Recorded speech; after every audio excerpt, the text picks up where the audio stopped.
गृह मंत्रालय की तरफ से आप लोग के लिए अपडेट ये है, जैसा आपको पता है कोविड-19 से निपटने के लिए पूरे देश में लॉकडाउन को 3 मई तक बढ़ाया गया है और इस संबंध में गृह मंत्रालय ने 15 अप्रैल को विस्तृत दिशा निर्देश जारी किए थे, जिनके अंतर्गत 3 मई तक संपूर्ण देश में कुछ एक्टिविटीज़ पर आवश्यक तौर पर रोक लगाई गई थी।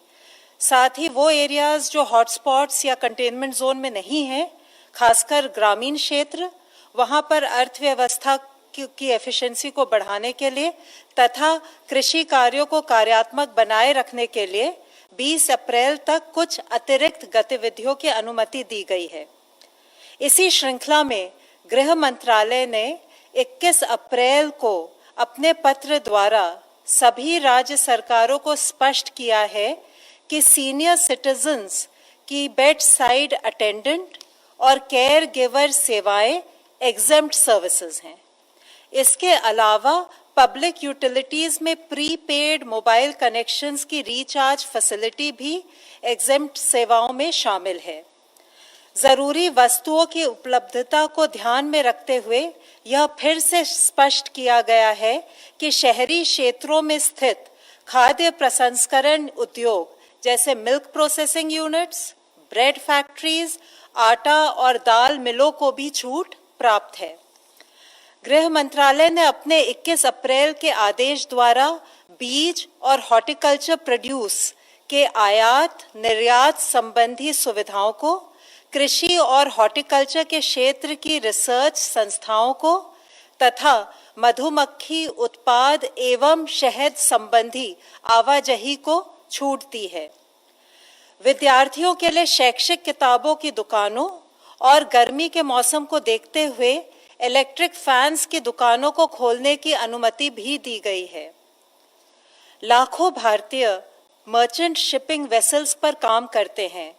ऐसा देखने में आ रहा है कि भारतीय सी फेयरर्स लॉकडाउन की वजह से जहाज़ों पर स्ट्रैंडेड हैं या जहाज़ों पर ड्यूटी ज्वाइन नहीं कर पा रहे हैं। इस वजह से ये चिंता भी है कि अन्य देशों के सी फेयरर्स ऐसे जहाज़ों पर भारतीय सी फेयरर्स की जगह ले सकते हैं। इसको मद्देनजर रखते हुए सरकार ने उनके साइन ऑन और साइन ऑफ के लिए 21 अप्रैल को एक स्टैंडर्ड ऑपरेटिंग प्रोसीजर जारी किया है। लॉकडाउन के एनफोर्समेंट देश में कुछ घटनाओं को छोड़ अधिकांश स्थानों पर संतोषजनक चल रहा है। आर्थिक गतिविधियों में खासकर ग्रामीण क्षेत्रों में प्रगति हो रही है। अप्रैल के महीने में 22 अप्रैल तक मनरेगा के तहत 1.5 करोड़ से अधिक श्रम दिवस अर्जित हुए हैं। जो क्षेत्र हॉटस्पॉट या कंटेनमेंट जोन में नहीं है, वहां गृह मंत्रालय के निर्देशानुसार राज्य सरकारें औद्योगिक इकाइयों को सुव्यवस्थित तरीके से शुरू करवाने में लगी हुई हैं। कई स्थानों पर food processing units, special economic zones और एक्सपोर्ट ओरिएंटेड यूनिट्स इत्यादि जो पहले से ऑपरेशनल थी, उसमें भी वृद्धि हुई है। सड़क निर्माण, ईंट भट्टों, सीमेंट फैक्ट्रीज आदि से संबंधित कार्य भी शुरू हो गए हैं। कई कार्यों में प्रवासी श्रमिकों को भी रोजगार दिया जा रहा है। औद्योगिक इकाइयों की समस्याओं का फीडबैक लेकर उनको दूर करने के कदम भी उठाए जा रहे हैं। इस संदर्भ में होम सेक्रेटरी ने और सेक्रेटरी डीपीआईटी ने अभी इंडस्ट्री एसोसिएशंस के साथ वीडियो कॉन्फ्रेंसिंग पर मीटिंग की। जो इंडस्ट्रियल एक्टिविटीज परमिटेड है, उनको किस प्रकार से सुचारू रूप से चलाएं और आर्थिक गतिविधियों को गतिशील करें, इस पर भी चर्चा की है। हमारे चिकित्सा क्षेत्र के भाई और बहन बड़ी निष्ठापूर्वक खुद की परवाह किए बिना कोविड-19 से हमें बचाने के लिए महत्वपूर्ण योगदान दे रहे हैं। इस संदर्भ में माननीय सर्वोच्च न्यायालय ने भी आदेश दिया है कि डॉक्टर्स और मेडिकल स्टाफ को पर्याप्त सुरक्षा दी जाए। गृह मंत्रालय ने समय समय पर इस संबंध में सभी राज्य सरकारों को पत्र लिखकर सलाह दी है कि सभी डॉक्टर्स और मेडिकल स्टाफ को पर्याप्त सुरक्षा दें, चाहे वे हॉस्पिटल में कार्य कर रहे हों, क्वारंटाइन सेंटर में हों या परीक्षण हेतु फील्ड में जा रहे हों। माननीय गृह मंत्री जी ने इंडियन मेडिकल एसोसिएशन के साथ बैठक की और मेडिकल प्रोफेशनल्स की सुरक्षा का आश्वासन दिया। माननीय गृह मंत्री जी के निर्देशानुसार गृह मंत्रालय ने 22 अप्रैल को पत्र लिखकर सभी राज्यों को कहा है कि वे अपनी जिम्मेदारी का निर्वहन करें और आईएमए के लोकल चैप्टर के साथ मिलकर मेडिकल प्रोफेशनल्स को की पर्याप्त सुरक्षा हेतु जो कदम उठाने हैं उनको सुनिश्चित करें। चिकित्सा टीमों की सुरक्षा के लिए जो कदम उठाए गए हैं उनकी जानकारी भी आईएमए के लोकल चैप्टर के साथ साझा करें। इससे स्वास्थ्य कर्मी विश्वस्त होंगे कि वे सुरक्षित हैं। इस संबंध में जिला एवं राज्य स्तर पर नोडल ऑफिसर्स को भी नियुक्त करें जो मेडिकल प्रोफेशनल्स की सुरक्षा संबंधी समस्याओं का निदान कर सके। अगर किसी भी मेडिकल स्टाफ के खिलाफ कोई भी हिंसा या अनुचित व्यवहार की घटना होती है तो दोषियों के खिलाफ आपदा प्रबंधन अधिनियम 2005 के अंतर्गत सख्त कार्रवाई होनी चाहिए। इसके बारे में जनता में भी जागरूकता पैदा करनी चाहिए। हमारी उम्मीद ये है कि इन सब कदमों से लॉकडाउन सफल रहेगा, एक्टिविटीज सुचारू रूप से प्रारंभ होंगी तथा हम कोविड-19 की चेन को तोड़ने में कामयाब होंगे। धन्यवाद। धन्यवाद। मैं रिक्वेस्ट करता हूँ हेल्थ मिनिस्ट्री रिप्रेजेंटेटिव से, प्लीज। कल से पिछले 24 घंटे में अगर देखें तो देश में 1409 total positive confirm cases additional आए हैं, which takes our total confirmed cases to 21,393. इन केसों में अगर देखें तो total cases under active medical supervision 16,454 हैं। एक पॉजिटिव न्यूज़ के रूप में मैं आप लोगों की दृष्टि में लाना चाहूँगा कि अब तक टोटल 4,257 लोग क्योर हो चुके हैं। इवन कल में ही 388 एडिशनल पेशेंट्स क्योर हुए हैं, जो कि हमारा टोटल रिकवरी रेट देखें तो 19.89% तक लेकर जाता है। इसके साथ ही पिछले 28 जिलों में, जैसे कि इससे पहले हम आप लोगों की दृष्टि में लाए हैं, 4 जिले थे जहां पर कोई केस नहीं आए थे, अब वह संख्या बढ़कर 12 हो चुकी है। 8 नए जिले ऐड हुए हैं, वह है चित्रदुर्ग कर्नाटका में, छत्तीसगढ़ में बिलासपुर, इंफॉल वेस्ट मणिपुर में, आइजवाल वेस्ट मिजोरम में, भद्राद्री कोत्तागुड़म तेलंगाना में, पीलीभीत उत्तर प्रदेश में, एसबीएस नगर पंजाब में और साउथ गोवा के अंदर।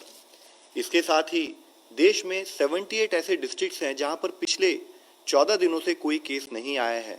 हमें हर संभव मिलकर यही कोशिश करनी है कि ऐसे जिलों की संख्या निरंतर बढ़ती रहे।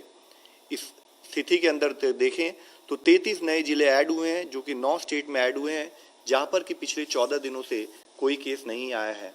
साथ ही माननीय राष्ट्रपति जी ने कल एक ऑर्डिनेंस जारी किया जिसके तहत एपिडेमिक डिजीज एक्ट 1897 को अमेंड किया गया है। इस ऑर्डिनेंस को कहा है एपिडेमिक डिजीज अमेंडमेंट ऑर्डिनेंस 2020। इसके अनुसार कोई भी व्यक्ति हेल्थ केयर सर्विस प्रोफेशनल के अगेंस्ट वायलेंस के किसी भी एक्ट में इंडल्ज ना करे या एपिडेमिक के दौरान किसी भी प्रॉपर्टी को कोई भी लॉस या नुकसान ना पहुंचाए। अगर कोई भी व्यक्ति हेल्थ केयर सर्विस प्रोफेशनल के साथ वायलेंस कमिट करते हैं या तो उनको 3 महीने से लेकर 5 साल तक की सजा दी जा सकती है। साथ ही 50,000 रुपये से लेकर 2 लाख रुपए तक का फाइन भी उनके ऊपर लेवी किया जा सकता है। इसके साथ ही अगर कोई किसी हेल्थ प्रोफेशनल को जो कि एपिडेमिक ड्यूटी में लगे हुए हैं उनके साथ कोई ग्रीवियस हर्ट अगर उनको देते हैं तो उसकी सजा बढ़कर 6 महीने से 7 साल तक हो सकती है और फाइन भी 1 लाख रुपए से 5 लाख रुपए तक उस पर लगाया जा सकता है। इस एक्ट के तहत किया हुआ कोई भी ऑफेंस कॉग्नाइजेबल है और नॉन बेलेबल रहेगा। जो भी पर्सन इस एक्ट के तहत कन्विक्ट किए जाएंगे उनको कंपेंसेशन भी पे करने के लिए वे लायबल होंगे और कंपेंसेशन जो हो सकता है वह जो भी फेयर मार्केट वैल्यू होगी डैमेज प्रॉपर्टी की या जो लॉस उन्होंने कमिट किया है उसकी ट्वाइस द अमाउंट हो सकता है। मेरी आप सब लोगों से यही विनती है कि हमारे जितने भी कोविड योद्धा हैं हमें उनका सपोर्ट लेना है। हमें ये जानना चाहिए कि वह सब हमारे आदर और सम्मान का पात्र हैं। इसके साथ ही आरोग्य सेतु के बारे में हम विभिन्न माध्यमों के जरिए आपसे बात कर रहे हैं। इसी श्रृंखला में मैं दिखाना चाहूँगा सेतु मेरा बॉडीगार्ड है। और आपका भी।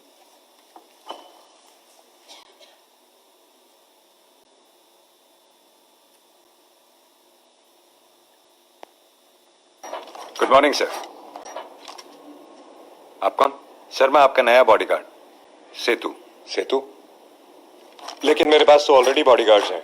सर मैं एक अलग टाइप का बॉडीगार्ड हूँ। कोरोना वायरस से आपकी बॉडी को सिर्फ सेतु ही गार्ड कर सकता है। कोरोना वायरस से? वो कैसे? सर वो ऐसे कि मैं आपको पहले ही बता देता हूँ कि आपको कोरोना वायरस से कोई खतरा तो नहीं। अच्छा, आपके आसपास कोई कोरोना पॉजिटिव हो तो मैं आपको पहले ही अलर्ट कर देता हूँ। कंटिन्यू। सर और तो और मैं आपको ये भी बताता हूँ कि आपसे आपके परिवार वालों को कोई खतरा तो नहीं। मुझसे मेरी फैमिली को क्या खतरा होगा यार? सर जानबूझ के थोड़ी। अगर अनजाने में आप किसी कोरोना पॉजिटिव इंसान के टच में आ गए तो मैं आपको फौरन अलर्ट कर दूंगा ताकि कहीं आप इस बीमारी को अपनी फैमिली तक ना पहुंचा दें। और ये सब सिर्फ मेरे लिए, सिर्फ आपके लिए ही नहीं सर। भारत सरकार ने मुझे 130 करोड़ हिंदुस्तानियों की रक्षा के लिए हर एक का पर्सनल बॉडीगार्ड बनाया है। अरे कहां गया? टेंशन मत लीजिए सर, हर वक्त आपके फोन में एक ऐप बनकर रहूंगा। आप भी आज और अभी आरोग्य सेतु ऐप डाउनलोड करें। सेतु मेरा बॉडीगार्ड है और आपका भी।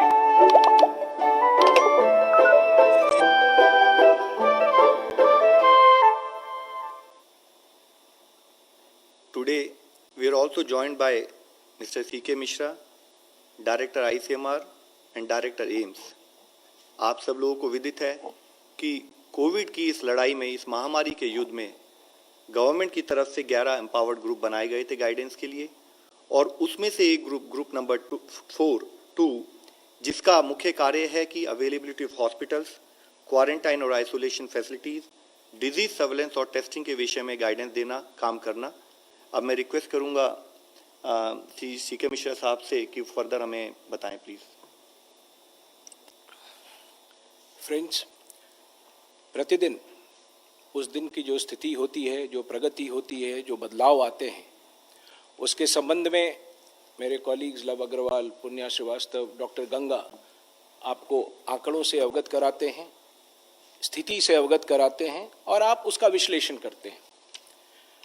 आज हम सब मिलकर ये प्रयास कर रहे हैं कि आंकड़ों से थोड़ा अलग हटकर हम इस बात की चर्चा करें कि इस कोविड की लड़ाई में एक, हमारी रणनीति क्या है और दो, हमारी तैयारी क्या है। इन दो विषयों पर हम फोकस करना चाहेंगे। As you are aware, we are passing through very, very challenging times. Many of the countries which are known as developed countries in this world, with far more capacities and much better resources than us, are also facing huge challenge. ये पृष्ठभूमि है जिसमें इस बात को हमें समझना पड़ेगा। और आज एक महत्वपूर्ण दिन है।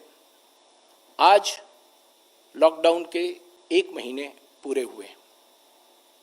तो इस 30 दिनों में हम कहाँ थे, कहाँ पहुंचे हैं और हमने क्या तैयारी की है, इस पर संक्षेप में मैं आपके समक्ष सारी बातों को रखना चाहूंगा। The first and foremost issue is, what has this 30-day lockdown done? मुझे ये पूरा एहसास है कि this has brought hardship to many people, but we must express our gratitude to all the people of India who are facing this hardship today so that we can save lives in future. और हमारा मूल जो मंत्र है वो है कि हम जिंदगी कैसे बचाएं और लोगों को ठीक कैसे करें। 3 प्रमुख चीज हैं जिसकी ओर मैं आपका ध्यान आकृष्ट करना चाहूंगा जो 30 दिनों के लॉकडाउन में हुए हैं। पहला, we've been able to cut transmission, minimize spread and increase the doubling days, as Love Agrawal has always been speaking to you. Second, we have been able to consistently ramp up our testing.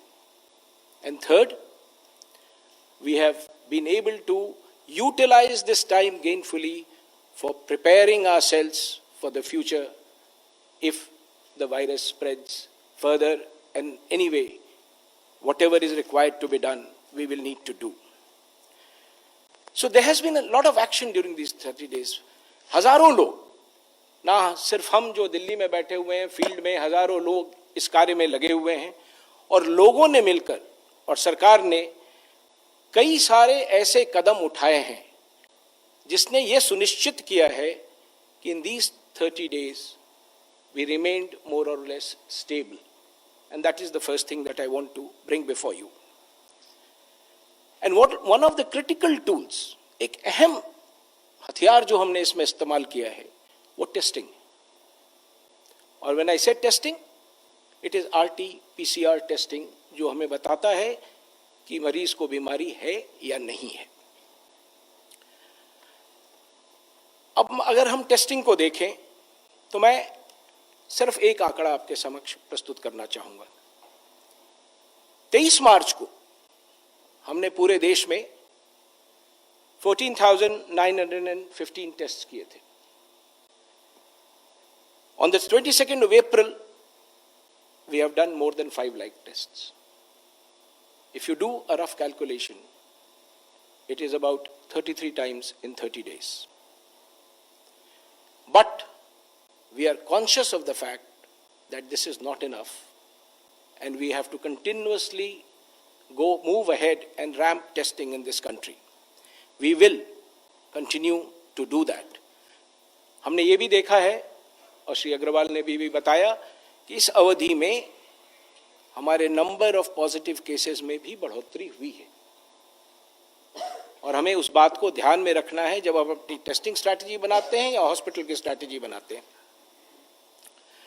तो मैं संक्षेप में कुछ चीजें आपके समक्ष रखना चाहूँ, so that we are able to appreciate what is happening, and always keeping this at the back of our mind, that this may not be enough and we need to continuously work to do more and more on this. Let us look at this.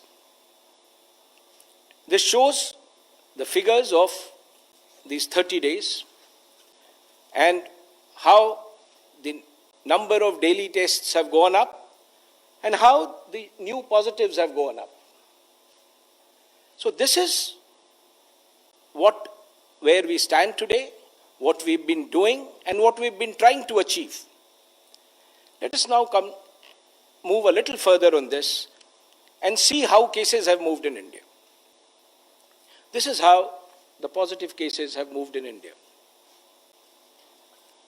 The only point that I would like to make here is that the growth has been more or less linear, not exponential. What that tells us is that there are certain strategies and work which has helped this be contained to a particular level. Now let us move on to see beyond this what has been the story of positivity to testing during these 30 days. If you see this slide carefully, what it will really tell you is that during this period, we are more or less, लगभग हम उसी जगह पर हैं जहां हम एक माह पूर्व थे, यानी स्थिति बहुत बिगड़ी नहीं है। लगभग 4%, 4.5% लोग जो टेस्ट हुए थे वो पॉजिटिव निकले थे एक माह पहले, और अभी भी लगभग वही स्थिति है कि जितने लोग टेस्ट हो रहे हैं उसमें से जो प्रतिशत पॉजिटिव हो रहे हैं लगभग वही हैं, यानी कि हम एक कांस्टेंट लाइन, अगर आप इसको देखें तो वहां पर हैं। अब मैं इससे आगे बढ़ता हूं और हम ये देखने का प्रयास करें कि अन्य देशों की तुलना में हमारी क्या स्थिति है। It's a rough comparison. There can be no one-to-one comparison. Each country is different and each country needs a different strategy. But this is roughly a rough comparison that we have presented before you.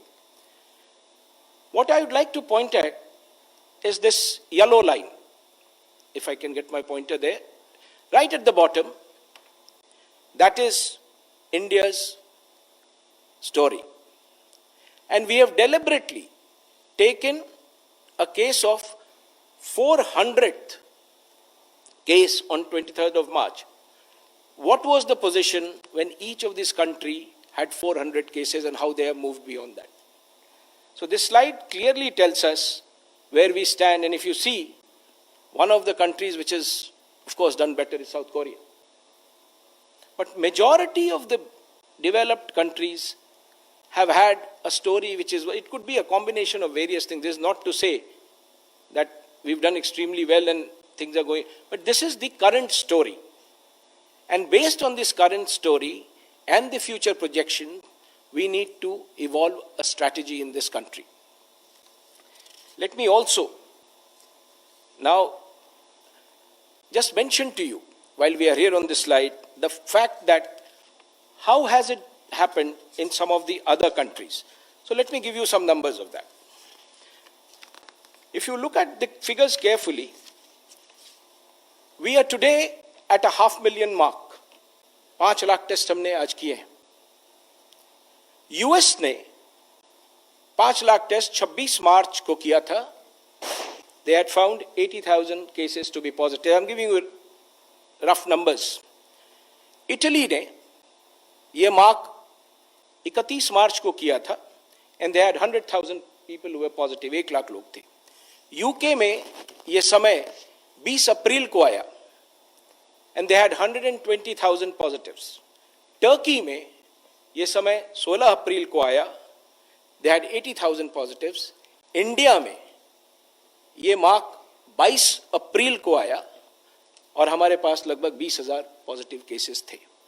कहने का तात्पर्य ये है कि एक अगर वैश्विक तुलना हम करें तो we seem to be doing well so far with our strategy which is focused and very, very intensely focused on the areas where we see a lot of positivity and action happening.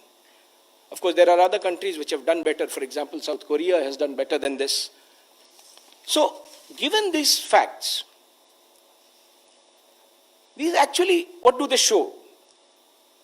These show that our testing strategy has been focused, targeted, and continues to expand. So that is the strategy. And this, I must say, is an evolving strategy. Because as we go on, we learn. हर दिन हम सीख रहे हैं. हर दिन हम सीख रहे हैं, अपनी स्ट्रैटेजी में बदलाव ला रहे हैं और इसको एक्सपैंड करते जा रहे हैं. अब प्रश्न ये है कि हमने ये जो एक्सपेंशन किया टेस्टिंग का, वो कैसे हुआ? Only thing I would like to mention here is that strategy is a response to a challenge. As the challenge changes, strategy has to change. And this is precisely what India has done. As the challenge kept expanding, the strategy kept changing, the expansion kept happening, and we will continue to do this in future also. So what is it that we did?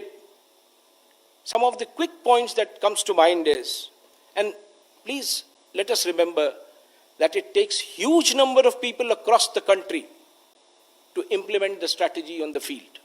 We are a very large nation, very populous nation.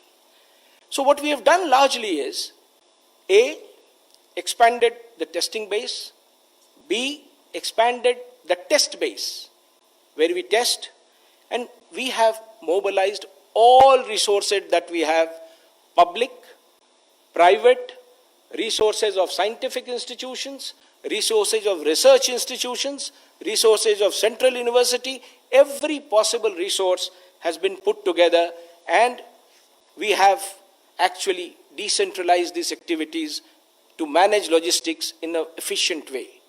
And when Professor Balram Bhargav speaks, he will give you the details of the gist that I have placed before you on how we have increased our testing strategy. So, in these last 30 days, there has been a lot of activity. We have expanded our testing, which we will continue to do and bring it to a much higher level in the days to come. And we've used every possible tool as a strategy to move ahead on this. The second aspect that I wanted to speak to you is about the hospital preparations. This period has been very gainfully utilized to review, assess, and ramp up the hospital capacities. And it is happening not just at Delhi, it is happening in the states, it is happening in the districts. In fact, now our focus is districts. Of course, currently, as I speak today, our hospitals are not overwhelmed. But the preparation has to be of a much higher order, given some of the projections that we have, given some of the baseline data that we have, and given the fact that we have limitations in our health system somewhere which we need to correct and expand. And our effort has been, again, to use all resources and over-prepare. I will show you the figures in a while. But what is our first goal? As far as hospitalization is concerned, our first goal, हमारा पहला प्रयास ये है कि लोगों को अस्पताल ना आना पड़े. That is our first strong leg of strategy. How will that happen? अगर लोगों को अस्पताल नहीं लाना है, तो जैसा माननीय प्रधानमंत्री जी ने बार बार देश के समक्ष रखा है, distancing, social distancing, discipline, and taking care of the vulnerable.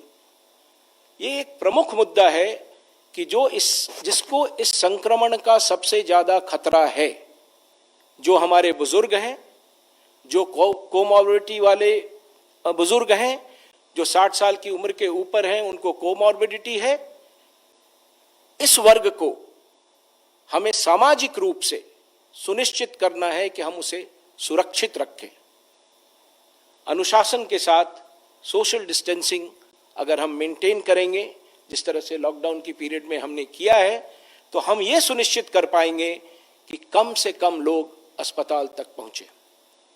So this is our first goal, that let us reduce the numbers who need to come to the hospital. The second goal is,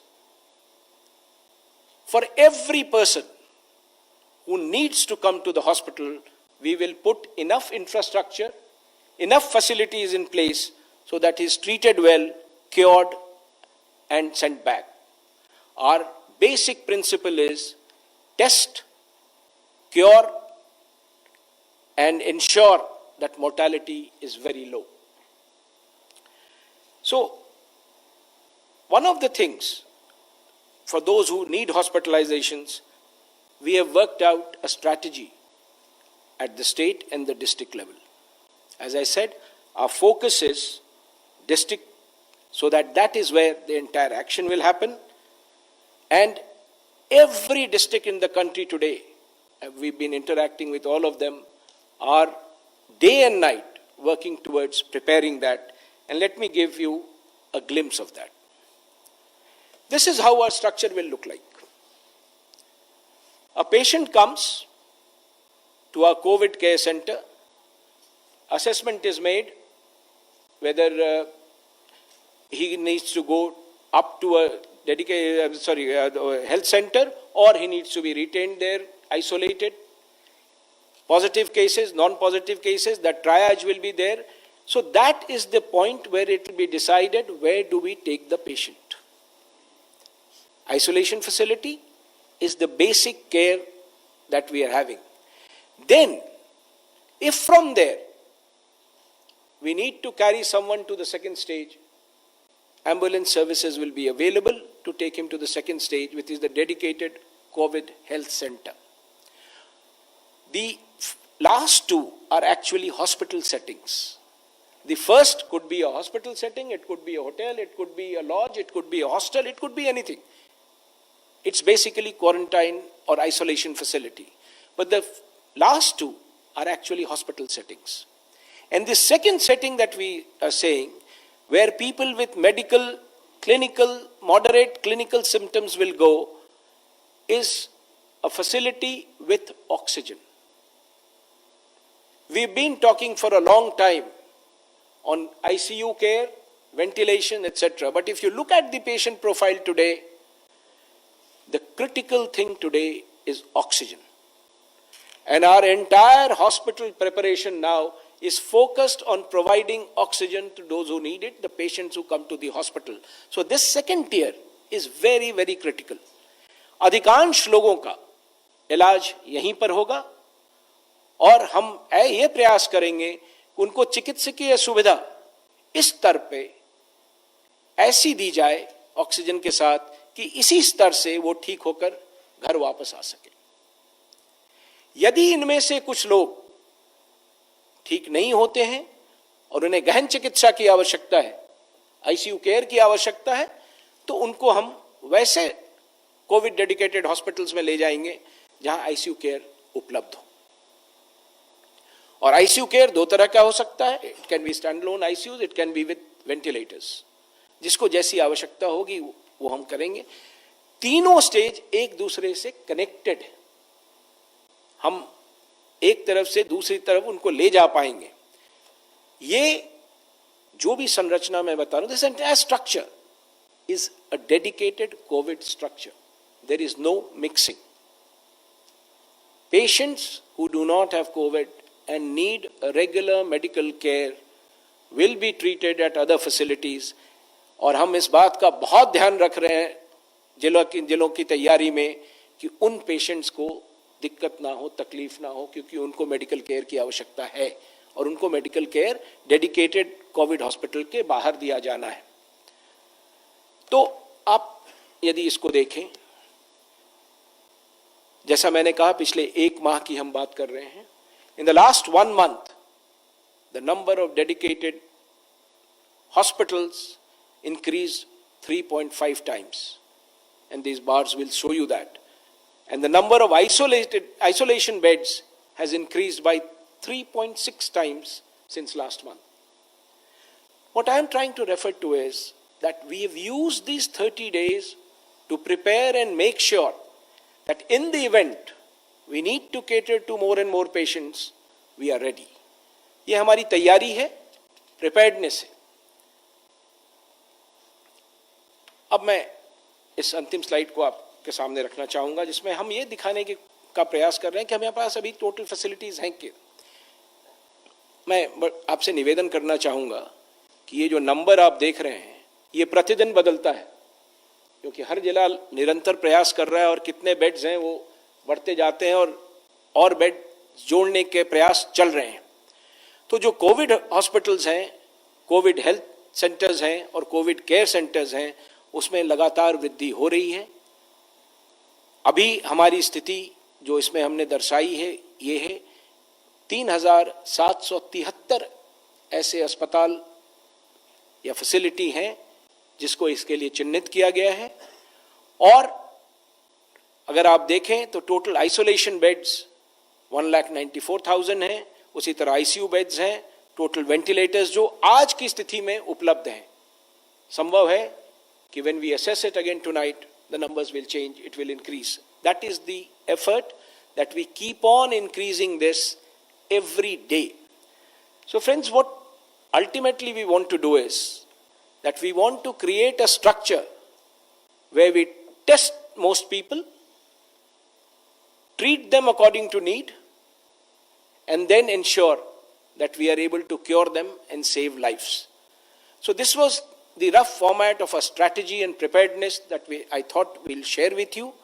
I will now request my colleague Professor Balram Bhargav and incidentally Professor Balram Bhargav and Professor Guleria are the two stalwarts who have led this strategy, who formed this strategy and who are leading from the front. And I would request Professor Balram Bhargav to talk about the expansion of testing. Thank you so much. I think as we reach the 500,000 mark of tests, our philosophy has been more labs, more tests, more resources. At the beginning of the year, we had the National Institute of Virology. At the beginning of the lockdown, we had about 100 laboratories testing for COVID-19. And today, as we speak, we have 325 laboratories, both government and private, testing for COVID-19. COVID-19. The test that we have advocated has been the RT-PCR test, or the molecular test or the PCR test, which detects the virus. So the strategy is to detect the virus and save lives.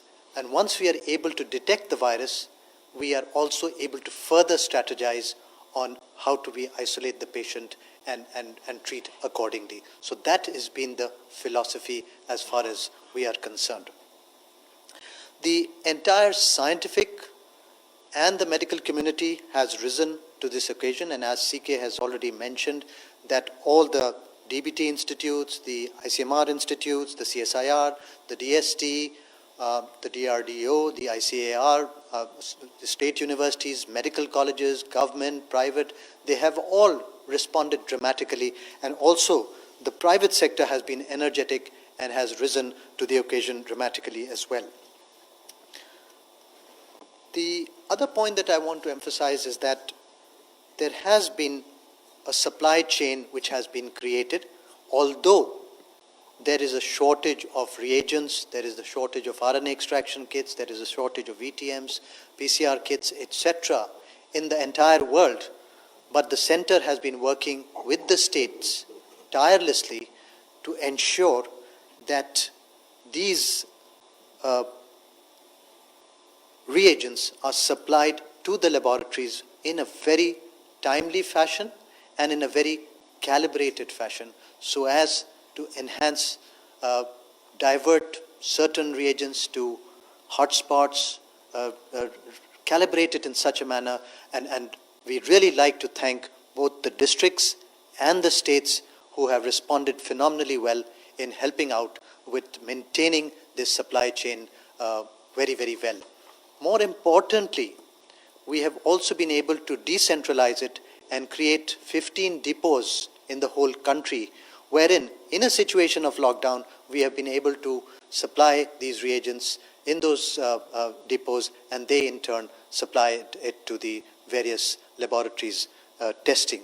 So the gold standard remains and has remained the RT-PCR test, which detects the virus and saves lives, and that is what is our principle and strategy for testing.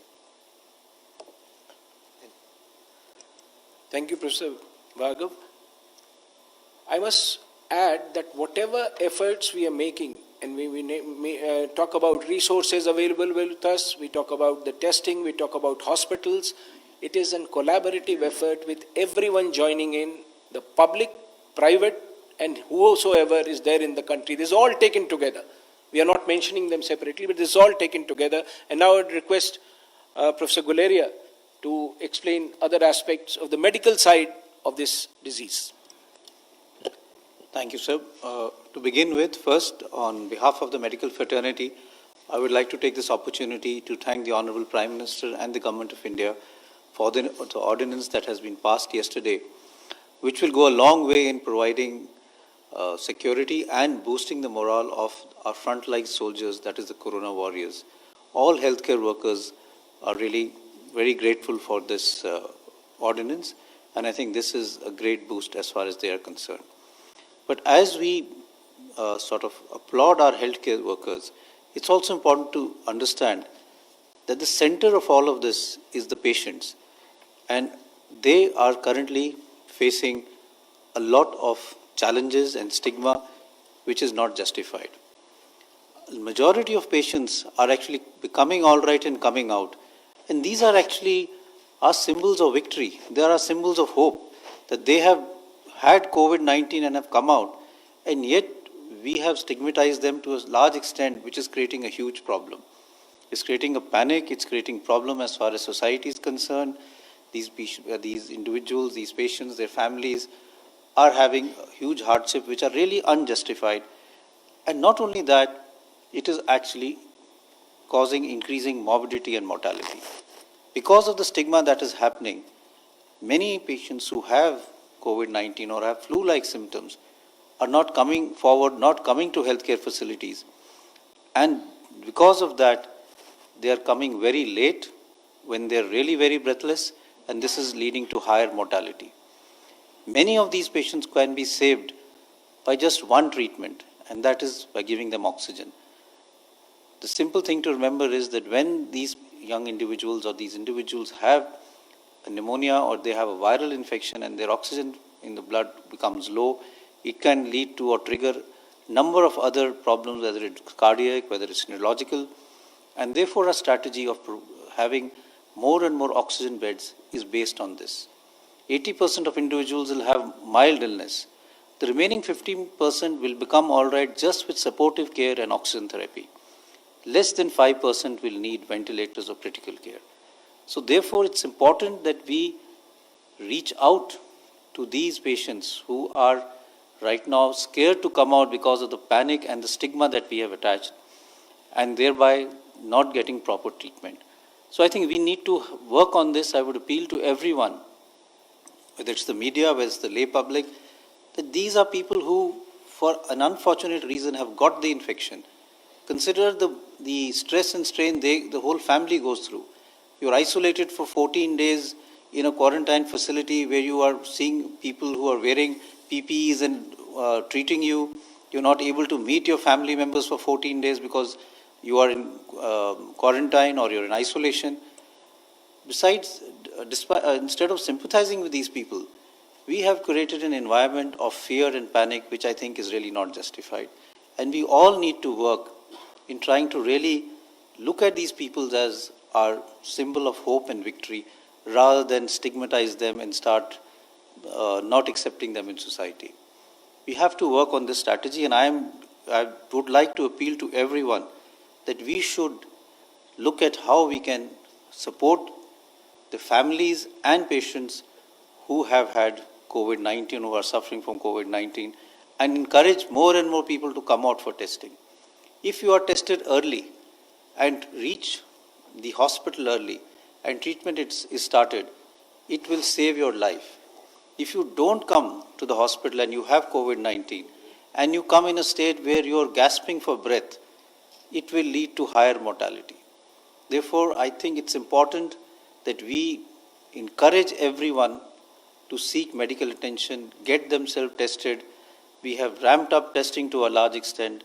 There is no shortage of testing, and we can thereby be able to support all these people who need to be tested. So I would really stress that we need to work on this. As far as treatment is concerned, a lot of new things are being done, but the primary treatment of COVID-19 is supportive treatment in more than 80% of patients and oxygen therapy in around 15% of patients with other drugs. And a lot of drugs have been tried. We have now started in various centers using convalescent plasma, that is the blood of patients who have healed and become all right, and the antibodies in their blood. And I'm very heartened to see that a large number of individuals, patients who have become all right, have come forward and volunteered to donate their blood, which shows the commitment that our citizens have when it comes to fighting COVID-19. We're also looking at newer drugs. Hydroxychloroquine and azithromycin is already being looked at, and various other repurposed drugs which are already available in our country are also being looked at as treatment strategies. And newer drugs which are available or which are undergoing clinical trials are also being looked at as part of multi-centric trials or international trials which the WHO is conducting. So there is hope as far as treatment is concerned, but I think at the end it's important to remember that this is still a disease which is not that serious. 90 to 95% of people recover, but if we have that stigma and we don't come forward, then we may land up in a situation where because of our delay in treatment, we may have higher mortality. So that is, I think, a very, very important thing that we need to keep in mind. Thank you very much, sir. Sir, after the detailed briefing as well as our preparedness and the strategy, I'm thankful to all of the members here. But still, we can take one or two questions, sir, if the time permits. First is online question. What's happening with IMCT in Maharashtra? What is it okay?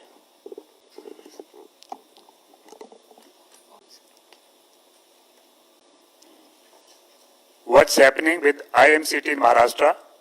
What is IMCT assessment of Maharashtra? Has any team submitted the report? I think for the जैसे कि आप लोगों को मालूम है, जब हम किसी भी स्टेट में केस नोटिस करते हैं तो स्टेट से कोलैबोरेटिव एफर्ट में हम लोग काम करते हैं। उसी के तहत ही एक central rapid response team Mumbai भी गई, उसके साथ ही हमारी 2 सेंट्रल टीम्स ऑलरेडी वहां पर काम कर रही हैं। And as part of our discussion with the state we realise कि हम लोगों ने डिफरेंट सिनेरियोज आपस में डिस्कस किए। उन सिनेरियोज को डिस्कस करते हुए कि किस टाइप की preparatory activity, best case scenario, average scenario और वर्स्ट केस सिनेरियो में हमें कैसे प्रिपेयर रहना है, उसके तहत डिस्कशन करते हुए स्टेट के साथ मिलकर एक फील्ड इम्प्लीमेंटेशन स्ट्रैटेजी बनाई गई है, जो ऑनगोइंग एफर्ट्स उनको स्ट्रेंथन किया जा रहा है। Mr. Mrigank Prabhakar, Sahara TV. Sir मेरा सवाल आईसीएमआर से है। अभी मैं ग्राफ देख रहा था और लीनियर ग्राफ की बात हुई है, लेकिन पिछले 4-5 दिन से 1200-1400 लगभग पेशेंट आ रहे हैं। आपको लगता है कि 3 मई तक पीक आ जाएगा इंडिया के अंदर? ये तो बहुत डिफ़िकल्ट सवाल है बताना कि 3 मई तक पीक आएगा कि कब पीक आएगा, मगर ये हम लोग का काफ़ी स्टेबल चल रहा है। और जैसे कि बताया है कि 4.5% पॉजिटिविटी आ रही है, वही बिल्कुल स्ट्रेट टी टाइप की लाइन चल रही है। तो आप इसको ये भी कह सकते हैं कि हम लोग कर्व को फ्लैटन कर पाएँ, ये भी सोच सकते हैं। तो अभी इस पे कहना बड़ा मुश्किल है। Last question, Mr. Nitendra Singh. Sir मेरा 2 क्वेश्चन है। एक तो डॉक्टर गुलेरिया यहाँ पे हैं। बहुत लोगों का, देश के करोड़ों के एक क्वेश्चन है कि नॉन कोविड पेशेंट का क्या करें।